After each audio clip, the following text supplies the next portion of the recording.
Parang nilolotion mo. Buong katawan. Yung pati ano po, putay. yung lahat dito po, at saka sa likod po, at saka dito sa ano po, Legs. sa legs po. Tapos subad-tubad siya. Opo. Di nakita mo yung buong langit. Oo.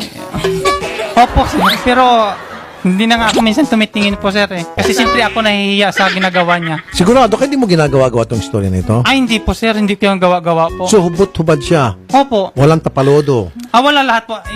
Nilalagay niya lang po, sir, tissue po. Nagkakis ng tissue saan? Nilagyan niya ng binabangilan niya ng tissue po. Yung dalawa sa taas at saka yung isa sa baba. Opo. Okay. Minsan po, sinasabihan niya po ako, Giovanni, mapapalusyon na po ako. Pabawaw, ma'am. Ako naman magpapamassage. Ako naman magpapalusyon. Ha? Kung anong ginawa sa yung lotion, ganun din gagawin niya. Giovanni, narinig mo yon. Lotionan mo ako. Inere po ito kahapon at may YouTube title po ito, ang simpleng rescue ng complainant, tila naging horror story. Nasa studio po natin muli si Rochelle Dianala, ito po yung Mrs. at Idol. Na-rescue na po natin yung kanyang Mr. na si Giovanni Dianala. Okay. Sabi ko nga kay Miss Noemi Ignacio, nakausap po siya kanina, mas maganda magsalita siya dahil na-upload na ito sa YouTube kagabi at nagsalita itong mga kasamahan at maging itong si Mrs. It's about time makapagbigay ng side si Miss Noemi Ignacio. Magandang hapon muna kay Mrs. Rochelle Magandang hapon po, sir. and kay Mr. Giovanni. Nice to see you, sir. Good afternoon po, sir. Kahapon sa telepono na tayo nag-usap. Opo, Dito sir. ka na. Now, umpisa natin kay Noemi. Binaba yung telepono. Tawagan ulit. Umatras. Gusto ko lang po to put this on record na tinatawagan po namin si Noemi ilang beses, Mrs. Noemi Ignacio, para magbigay ng kanyang sign. Yes. Pero tumatanggi siya. Kanina nakausap ko sa telepono, sabi ko, ma'am, gusto ko makuha yung side mo para maging fair naman, both sides will be heard. Dahil nagsalita na itong mag-asawa kahapon, ikaw naman, reaction mo. Sabi niya, oo. Ayan, naka-hold na siya. At least, we try. Now, Mr. Giovanni, Sir, kumusta ka? medyo stress at saka hindi pa masyado po, sir.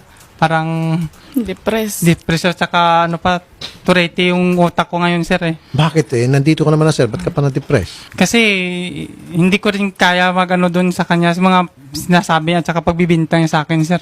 Pinagbibintangan kang nagnakaw. Opo, ano sir. ba pong ninakaw nyo? Mga pantalon niya daw, lahat ng mga lotion, Pantalon ni ma'am. ni ma'am po, Alahas. pinapapadala ko daw sa asawa ko po, sir. Pantalon alahas. Alas. Lotion. Necklace, lotion, at saka yung mga, kahit mga panty ang mga bra, sir, hinahanapan pa ako, sir. Pinapapagandahan ko daw yung asawa ko. Bahiya naman ako sa mukha ko, Ma'am Noemi. Ang ganda ko sa lotion. Okay. Yan ang dahilan kung bakit po namin, I'm sure nakikinig si Miss Noemi sa telepono ngayon kasi alam niya mag-on air si Mr.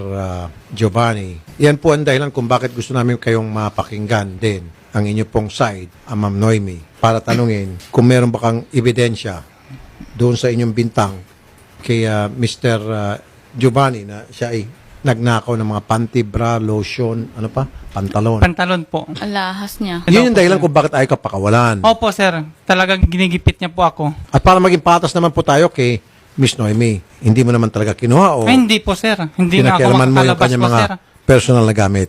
Ay, hindi po. Hindi ako nangyayalam pag wala siyang sinasabi po sa akin po, sir. May sinasabi kasi si Mrs. kahapon, off-air, na naka-upload naman to sa YouTube, na kaya siguro hindi ka pinapakawalan dahil ginagamit ka niya sa mga personal na mga gusto niyang pinapagawa sa'yo. Opo. Tulad ng, Nang pagpapalusyon niya po, sir. Kahit magbaligo po sa sir, pinapasabon niya yan sa akin yung likod niya po habang nakahubad po siya, sir, sa shower. hindi ba niya kaya maligo na mag-isa? Talagang hindi niya kaya po, sir. Talagang hihintayin niya ako. Hindi, pero ibig sabihin, PWD ba siya? Ay, hindi naman po, sir. Kaya niya mag-isa gawin yung mga pinapagawa sa'yo. Kaya And yet po, sa'yo pinapagawa. Opo. Pinapaliguan mo siya. Pinasasabonan niya yung likod niya po, sir. Habang nasa sa shower po sa walang damit po. Hubad-hubad siya po. Anong reaction mo doon? Nasarapan siguro, sir eh. Wala, kasi yung focus ko, sir, trabaho lang naman talaga eh. Hindi ko alam kung anong iniisip niya doon po, sir.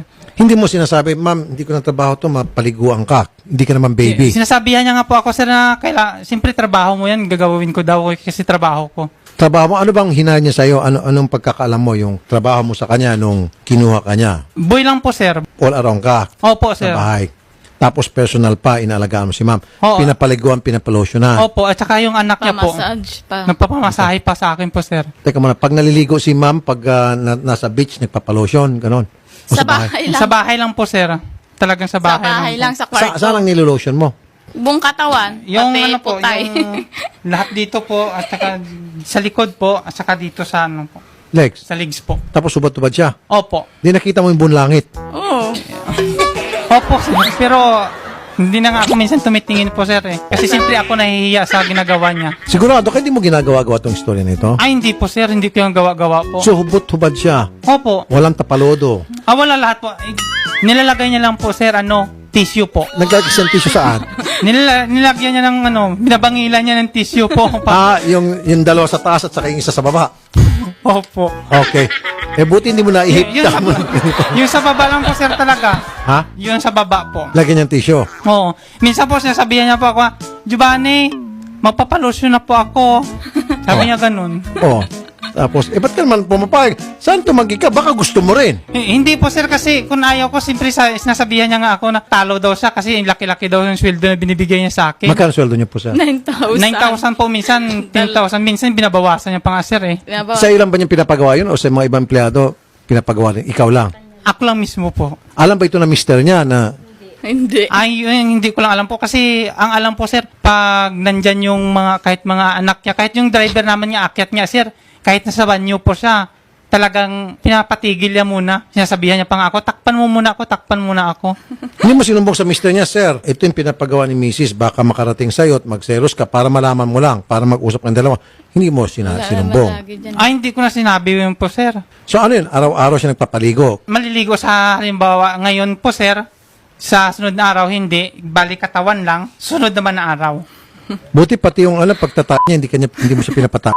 Hindi na po, sir, pero habang minsan sa banyo po siya, habang naghuhugas siya ng Putay. ano niya po, sir, talagang kahit nasa harapan po. Naghugas siya ng kuwan niya. Oo, Ng putay niya. Andoon ka? Opo. Anong ginagawa mo? Nandun ako po, sir. Nagpapatayo lang, tinitigilan. Nagpupunas ako doon sa lababo kasi hindi naman, minsan nga, pagbaba ko lang nga, maya baba, sir, pinapakyat niya ako. Teka muna, kung ako yun, mahiya ako, alis ako. Ba't ka hindi umalis? Naglilinis siya ng kanyang kuwan, tapos nandiyan ka. Kasi- Para kang pakwan. Hindi kasi po, sir, hinahanap niya po ako, sir, eh. Kasi sinasabihan niya ako palagi, saan ka naman pupunta? So tatawagin ka niya para maghugas lang ng kuwan niya sa harap mo. Oh, nagbibigay nga ako ng yelo niya, eh. Nilalagay niya sa bulaklak niya. Teka, anong gagawin sa yelo? Nilalagay niya sa pit niya po, sir, para hindi daw, parang, panggan, almoranas. Ikaw ang naglalagay ng Hindi yelo? siya po, sir, ako lang nagbibigay doon sa kanya. So habang nandun siya tumutwad, nilalagay niya yelo Oo. Nandun din ako. Hindi ko ata kaya to. Kaya nga, sir, hindi ko rin Ikaw, baka gumagawa-gawa ka ng istorya. Ay, hindi po, sir. Nag-invento ka. Ay, hindi po. Hindi naman ako sasabihin ko naman na yung totoo po, sir. Hindi naman Nasaan ako si nagawa. mister nito? Separated sila po, sir. Sa kabilang bahay nila po. May nangyari na ba sa inyo? Wala po, sir. Ibig sabihin, kung totoo yung mga pinagsasabi mo, yung isipin ng marami, kasama na siguro ako, kaya ka ginagawa-gawa ng istorya, kung talagang totoo hindi mo ninakaw, is para ayaw niyang umalis ka sapagkat Oo, sir, kasi- nagugustuhan niya yung mga personal services mo. Opo, sir. Pero Kasi sinabi niya, sir, Giovanni, pag mawawala ka, mamamatay ako. Abawaw, ma'am, condolence. Dito na, binawi ko ng asawa ko. Ako naman magpapamassage. Ako naman magpapalusyon. Pinapaselos mo? Si Ma'am Noemi. Oo, nabawi ko na after 5 years, ma'am. Ako naman ang imamassage ng asawa ko. Ha? Kung anong ginawa sa yung lotion, ganun din gagawin niya. Giovanni, narinig mo yon.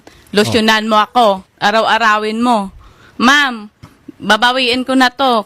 Advance condolence, sabi mo, mamamatay ka eh. Sir, bakit ganun na lang yung pagkakatiwala sa inyo ni Noemi? Kung tutusin, you should be flattered. Kung tutusin, walang mali siya muna dahil Opo. ipinagkakatiwala niya yung kanyang katawan, yung mga sobrang personal na mga gawain niya Opo, sir. na nandiyan ka, nanonood, you're a watcher, that means malaking tiwala niya sa'yo na hindi mo siya pagsasamantalahan. Opo. At saka wala Kasi naman kung iba yon, hindi siya papayag na, o baka mamaya, rapin ako nito, molestian ako. In your case, pumapayag siya because may tiwala siya sa'yo. Opo. Hindi mo naman pinagsamantalahan yung tiwala niya. Ay, hindi po, sir. Hindi ko yan... So pag ganun siya, hubot-tubad sa harap mo, tumatalikod ka. Opo, minsan po, sir. Siyempre, Paano gagawin mo? Nakaganon ka. Gano'n. siyempre, minsan nakaharap po, sir. Paano? Gumaganyan po, ganyan. Oh, Yun pala nasa harapan. Dito po sa may gilid niya, pag ganun. pataas. Oo. Oh, saka ganun mo, dilipad yung tissue na nakatakip.